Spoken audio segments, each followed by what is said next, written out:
రఘు, రఘు వెనక్కి తిరిగి చూశాను. ఎవరో అర్థం కాలేదు. క్షణకాలం కష్టపడిన చివరికి తన ఉంగరాల జుట్టు, చెవిదిద్దులను చూసి గుర్తుపట్టాను. చాలా కాలం, దాదాపు 10 ఏళ్లు దాటిందనుకుంటా. మళ్ళీ కనిపించింది శ్యామల. 10 ఏళ్లలో జరిగిన మార్పంతా తన ఒంట్లో కనిపిస్తుంది. బక్కపలచుగా, ఏమాత్రం కల లేకుండా మారింది తన రూపం. చాలా దీనస్థితి అలుముకుంది తన కట్టుబట్టల్లో. కుడిచేయి వేలు పట్టుకుని వెంట్రుకలు సరిచేసుకుంటూ, లంగావోనీలో 7 ఏళ్ల పాప, చీవుడు ముక్కును తుడుచుకుంటూ, ఎడం చెయ్యి చంకలో 4 ఏళ్ల పాపతో నాకిలా దర్శనం ఇస్తుందని ఎన్నడూ ఊహించలేదు. నన్ను చూడగానే విప్పారిన కళ్లతో, సంతోషపు నవ్వుతో, ఎలా ఉన్నావు రఘు? చాలా రోజులైంది. చాలా సన్నబడినట్టున్నావు. వెంటనే నువ్వు కూడా చాలా మారావు అన్నాను. కాసేపాగి మళ్ళీ ధర్మేంద్ర ఎలా ఉన్నాడు? పర్లేదు. దుబాయ్లోనా? ఇక్కడా? ఇప్పుడు ఇక్కడే ఉంటున్నాం. కాసేపటికి మళ్ళీ చొరవ తీసుకుని అంతా క్షేమమే కదా అన్నాను. చూస్తున్నావు కదా ఇలా ఉన్నాను. ఏమని చెప్పను?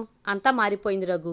నాకు సర్వస్వం తానే అనుకున్న ధర్మకి అనుక్షణం నేను లోకువయ్యాను అని చెప్తూ కర్చీఫ్తో కళ్ళు తుడుచుకుంది.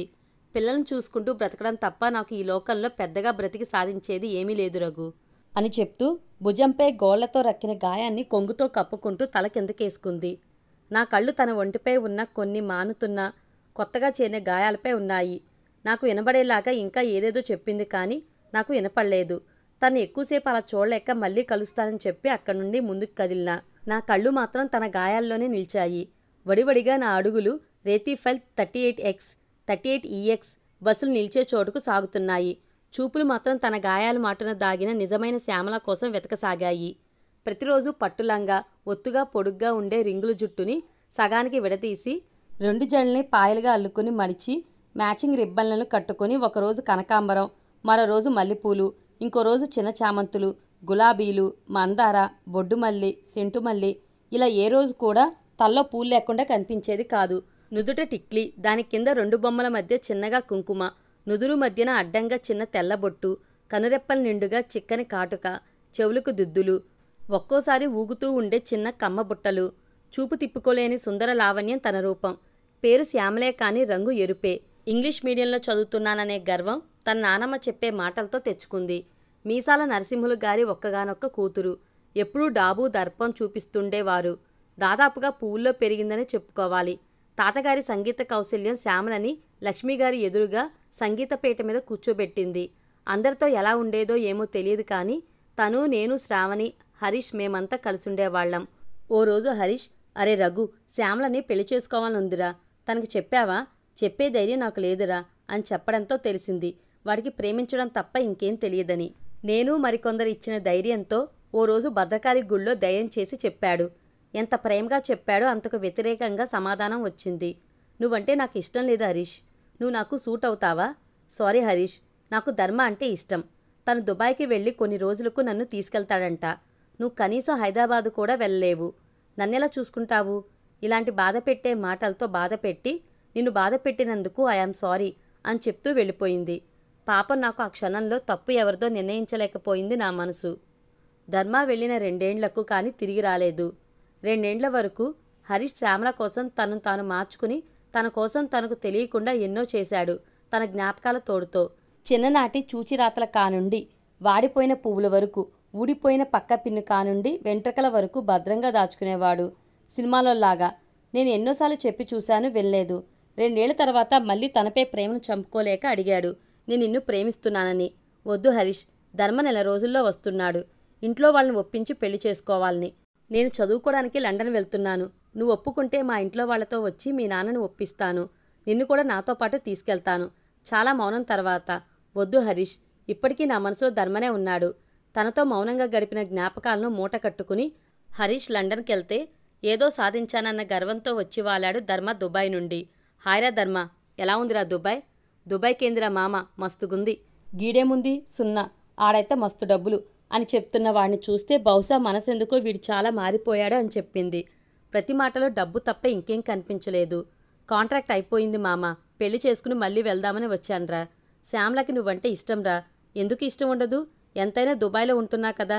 పెళ్లి చేసుకుంటా, వీలైతే తీసుకెళ్తా అనే మాటల్లోనే తెలిసిపోయింది శ్యామల మీద ప్రేమ ఎంత ఉందో. చూడ్డానికి మంచి అందగాడు, పొడవుకు తగ్గ శరీరం, బయటికి కనిపించే అందం మనసులో లేకపోవడంతో ఇప్పటికీ వాడంటే నాకు సదాభిప్రాయం లేదు. బక్కపలచగా దొడ్డు కళ్ళద్దాలుండే హరీష్ని శ్యామలే కాదు ఏ అమ్మాయి ఎందుకు ఇష్టపడదో నాకు అర్థమైంది. అలా అని అందరు ఆడవాళ్ళు శ్యామలలాగా ఉంటారని కూడా చెప్పలేను. ఒకానొక రోజు ధర్మ శ్యామల ఇంటికెళ్ళి పెళ్లి విషయం ధైర్యంగానే అడిగాడు. కులపట్టింపులతో చీకొట్టాడు. ఏమనిపించిందో ఏమో, అంతే కోపంతో మరుసటి రోజు భద్రకాళి గుడిలో సమావేశం. నేను, ధర్మ, శ్యామల, మరో కొందరు మిత్రులు. మేము లేచిపోయి పెళ్లి చేసుకోవాలనుకుంటున్నాం అని చెప్పాడు ధర్మ. ఈ నిర్ణయం ప్రేమతో తీసుకున్నాడా లేక ఎమోషనల్గా తీసుకున్నాడో నాకు అర్థం కాలేదు. ఇప్పుడు లేచి వెళ్ళి పెళ్లి చేసుకోవడం కరెక్ట్ కాదని చెప్పడానికి ప్రయత్నించలేకపోయా. తనే సర్వస్వం అనుకుని బ్రతుకుతున్న శ్యామల కళ్ళల్లో తెలియని ఆనందం నా సలహాని చంపేసింది. ధర్మాన్ని ఒంటరిగా కలిసి అడిగాను, నిజంగా నీకు తానంటే ఇష్టమేనా అని. ఇష్టమే మామ, పెళ్లి చేసుకుంటాం. పెళ్ళైన 3 నెలలకి నేను దుబాయ్కి వెళ్తాను. వెళ్ళిన మరో 2 నెలలకి తన్ని కూడా తీసుకెళ్తాను. ఓ వారం తర్వాత శ్రావణి చెప్పే వరకు కూడా నాకు తెలియలేదు వారిద్దరూ లేచిపోయి పెళ్లి చేసుకున్నారని. ఈ విషయం విని ఆశ్చర్యపోయాను. ఏం జరిగిందో ఎలా జరిగిందో నాకు కూడా తెలియకపోవడం నిజంగా ఆశ్చర్యమే. దాదాపు మళ్ళీ 10 ఏళ్ల తర్వాత తనని ఇలా చూస్తాననుకోలేదు. నాకు వినపడేలా చెప్పిన మాటల్ని ఇప్పుడు మెల్లిగా వినపడసాగాయి. గుళ్ళో పెళ్లి చేసుకుని హైదరాబాద్లో వాళ్ళ పిన్ని వాళ్ళ ఇంట్లో ఉంచి తను దుబాయ్కి వెళ్ళాడు. 2 నెలలు కాదు, సంవత్సరం తర్వాత తిరిగి వచ్చేశాడు. ఉన్న డబ్బులతో బిజినెస్ అని తిరుగుతుండగా శ్యామల తల్లి చనిపోయింది. తను పోవడమే ఆలస్యంగా వారి నాన్న మరో పెళ్లి చేసుకున్నాడు. ధర్మ కళలకు విరుద్ధంగా శ్యామల నాన్న కానీ వీడి ఇంట్లో కానీ ఎలాంటి ఆదరణ లేదు. ఎంత గొప్ప దుబాయ్ కరెన్సీ అయినా సమయం వస్తే కరగక మానదని చాలా త్వరగానే తెలుసుకున్నట్టున్నాడు. ఏం లాభం, అప్పటికే ఓ పాప వచ్చిన సంతోషంతో డబుల్ బెడ్రూమ్ నుండి 2 గదుల రూమ్కి ప్రమోషన్ తెచ్చుకున్నాడు. పెరుగుతున్న పాపకు సాక్ష్యంగా ఇరువురి మధ్య ప్రేమ అనే పదానికి అర్థం తెలియకుండా గడపడం మొదలైంది. ఊహించిన మార్పులకు గురైన ధర్మ తన మనసుతో యుద్ధం చేస్తూ తన అసహనాన్ని ప్రదర్శించే స్వాతంత్రం కేవలం శ్యామల దగ్గరే దొరికినట్టుంది. పాపం, స్వాతంత్రం పేరుతో వ్యక్తపరిచిన తన భావాలు గాయాల రూపాన కంటికి ఇంపుగా కనపడసాగాయి శ్యామల ఒంటిపై. పాపం, తాను గీసుకున్న వృత్తానికి మంటలంటుకుని బయటికి రాలేక కాలిపోతూ శ్యామల మరో బిడ్డకు జన్మనిచ్చింది. అదే వృత్తంలో తనతో పాటు తన పిల్లలు, ఇక పిల్లలతో పాటు తను కాలిపోతూ దీనంగా గడపడం తప్ప ఏమీ చేయలేకపోతూ అగ్నికి ఆజ్యం పోస్తూ వీలు దొరికినప్పుడల్లా కొత్త గాయాల్ని పరిచయం చేస్తూ ధర్మ. ఇక చివరికి ఈ సున్నాయే గతి అన్నట్టు ఏదో కూల్ డ్రింక్ కంపెనీలో ఓ 4,000 జీతానికి పనిచేస్తూ ఖర్చులకు తగ్గట్టుగా 2 రూమ్ల గదిని 1 రూమ్కి కుదించుకుని కంపెనీకి దగ్గరలోనే ఉంటున్నారు.